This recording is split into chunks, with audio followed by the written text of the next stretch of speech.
Happy Tuesday afternoon. Have you been watching the Beijing Olympics? What's your favourite winter sport to follow?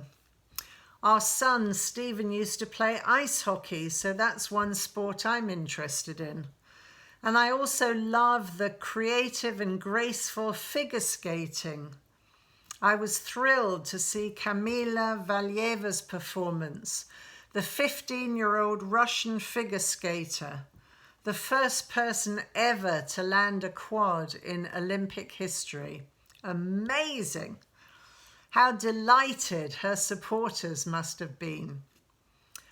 And yet, because of COVID restrictions, there are no spectators in the Capitol Indoor Stadium in Beijing. No audible voices shouting encouragement to the athletes. And yet we know that millions of people around the world are watching the Olympics on television and online, urging the athletes loudly on from their homes, even if they cannot hear us. Well, the writer of the letter to the Hebrews describes the great cloud of witnesses cheering us on as we run the race of faith in the stadium of life. We, like the athletes in Beijing, cannot see or hear those people who have loved us, who are now in heaven and urging us on. Jesus Christ, who loves us the most fiercely and deeply, is praying for us right now. The letter to the Hebrews tells us, keep going, don't give up. There is light at the end of the tunnel. Courage, adelante.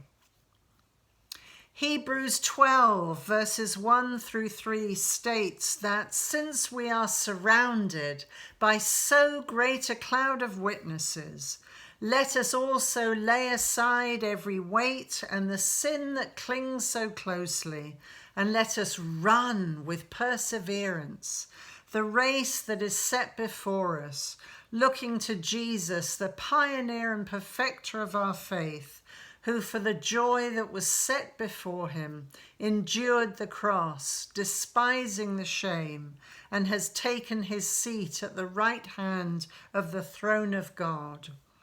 Consider him who endured such hostility against himself from sinners, so that you may not grow weary or lose heart.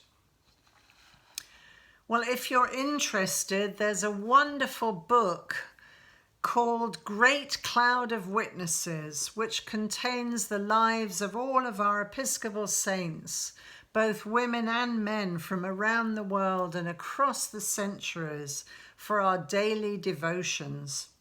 There are biblical passages and prayers, as well as a description of the life of the saint that day. And this is most inspiring and encouraging as we face the many challenges we do today. At this time, we know that many are sad and weary, discouraged by the numbers with COVID and another period of online-only worship. However, friends, we have great news to share today. Father Andrew, as our rector, has consulted with our senior warden, Dana Martin, and Father Andrew has decided that we will begin in-person worship in just 1 week's time on February the 20th.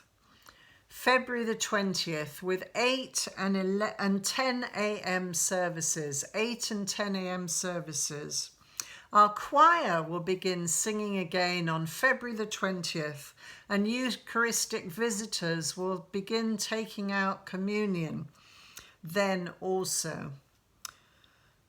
The following week, on February the 23rd, the chapel will once again be open for 7 a.m. Wednesday services of Eucharist, and at 11 on Thursdays for healing prayer and Eucharist.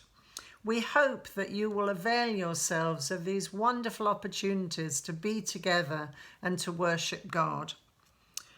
Bishop Goff will baptize, confirm and receive into membership in person, and will also lead a forum on February the 27th.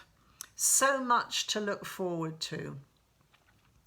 By faith, we can believe that we are surrounded today and every day by a great cloud of witnesses who have finished the race and are cheering us on. So let's run with perseverance this marathon, keeping our eyes on Jesus, who leads us each day towards our ultimate and true home in heaven. Amen.